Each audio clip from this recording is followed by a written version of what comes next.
Salam sehat, jumpa lagi di channel Tanya Dokter Paran. Video kali ini saya akan membahas pertanyaan dari Bapak Yosep Tan di Semarang yang bertanya, Dok, saya menderita fistula ani ya, bukan visura ani ya, fistula ani. Kemudian saya dilakukan injeksi skleroterapi atau suntikan skleroterapi di salah satu dokter. Apakah ada tindakan skleroterapi seperti pada wasir dengan sclerosing agent untuk fistula? Sebelum saya menjawab pertanyaan dari Pak Yosep Tan di Semarang, saya mengingatkan teman-teman yang akan bertanya kepada saya, silahkan tulis di link Tanya Dokter Paran. Saya akan menjawab dan mengupload di channel YouTube Tanya Dokter Paran. Dan yang akan ikut konsultasi langsung bersama saya, ikuti Insight with Dokter Paran setiap Rabu jam 10 pagi ya. Kembali kepada pertanyaan Pak Yosep Tan tentang skleroterapi atau tindakan suntik pada fistula. Apakah itu ada atau tidak ya? Saya akan menjawab begini. Fistula ani itu suatu penyakit di anus kita yang penanganannya rada-rada kompleks ya, agak kompleks dan rumit ya. Tetapi yang jelas bahwa tindakan fistula ani yaitu operasi konvensional yang kemudian lukanya dibiarkan terbuka. Itu yang pertama, yang masih menjadi banyak tindakan yang dilakukan untuk fistula ani.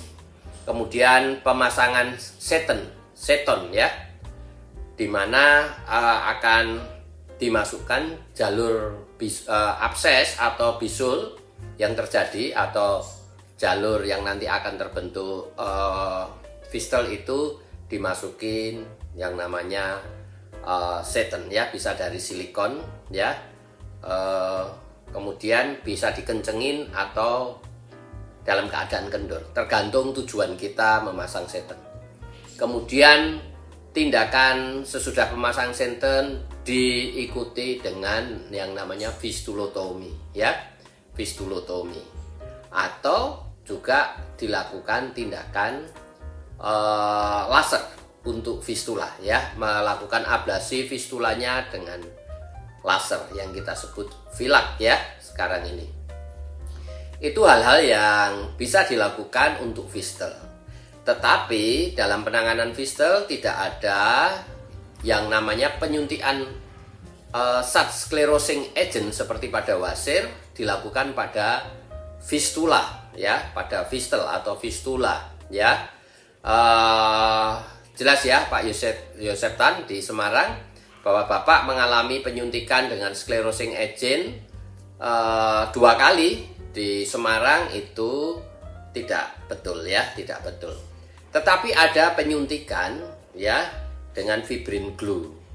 Fibrin glue itu ya anggap saja seperti lem silikon, seperti lem silikon kalau kita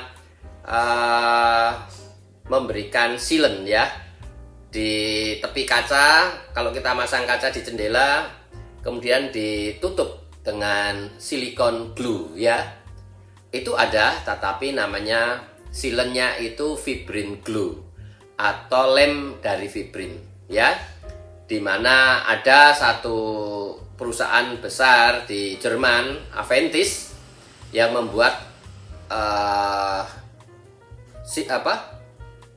fibrin glue ini secara komersial ya, namanya Berry Plus. Jadi ada 2 siring, 2 tabung suntik yang isinya fibrinogen dan trombin ya. Fibrinogen dengan faktor koagulasi atau penyedaran darah ke-13 ya, dan zat yang lain. Kemudian ada yang namanya trombin yang akan disuntikkan secara bersama-sama melalui selang kecil ya, atau kateter kecil atau selang lambung kecil nomor 5 atau 6 yang dimasukkan ke dalam fistelnya ya, kemudian sampai kepada lubang fistel yang ada di dalam anus dalam keadaan dilakukan anuskopi ya, atau teropong anus begitu. Kemudian dimasukinlah selang lambung kecil atau kateter kecil masuk sampai tembus ke lubang dalam dari fistelnya. Kemudian sambil ditarik mundur pelan-pelan fibrin glue ini ya, kalau ada yang komersil namanya Berry Plus disuntikkan sambil mundur ya. Yang kemudian di dalam waktu sekitar 1 menit sesudah disuntikkan dia akan menjendal ya. Akan menjendal dan menjadi sealant atau penutup dari fistelnya itu. Itu yang dikenal penanganan basir dengan penyuntikan ya. Penyuntikan dengan fibrin glue ya, bukan penyuntikan dengan sclerosing agent seperti pada basir ya. Itu tidak dikenal. Jadi silahkan tanya kepada dokternya kalau Bapak disuntik dengan sclerosing agent ya. Karena di dalam penanganan fistel itu ada penyuntikan dengan fibrin glue. Yang kalau produk komersilnya dari Aventis Jerman itu namanya Berry Plus atau Berry Plus ya. Jelas ya Pak Yosep Tan. Semoga bisa menjawab pertanyaan Pak Yosep Tan di Semarang dan juga teman-teman tanya Dokter Paran. Saya mengingatkan teman-teman yang akan bertanya kepada saya, silahkan tulis di link Tri Tanya Dokter Paran. Saya akan jawab dan upload di channel YouTube Tanya Dokter Paran. Dan yang akan ikut konsultasi langsung bersama saya, ikuti Insight with Dokter Paran setiap hari Rabu jam 10 pagi.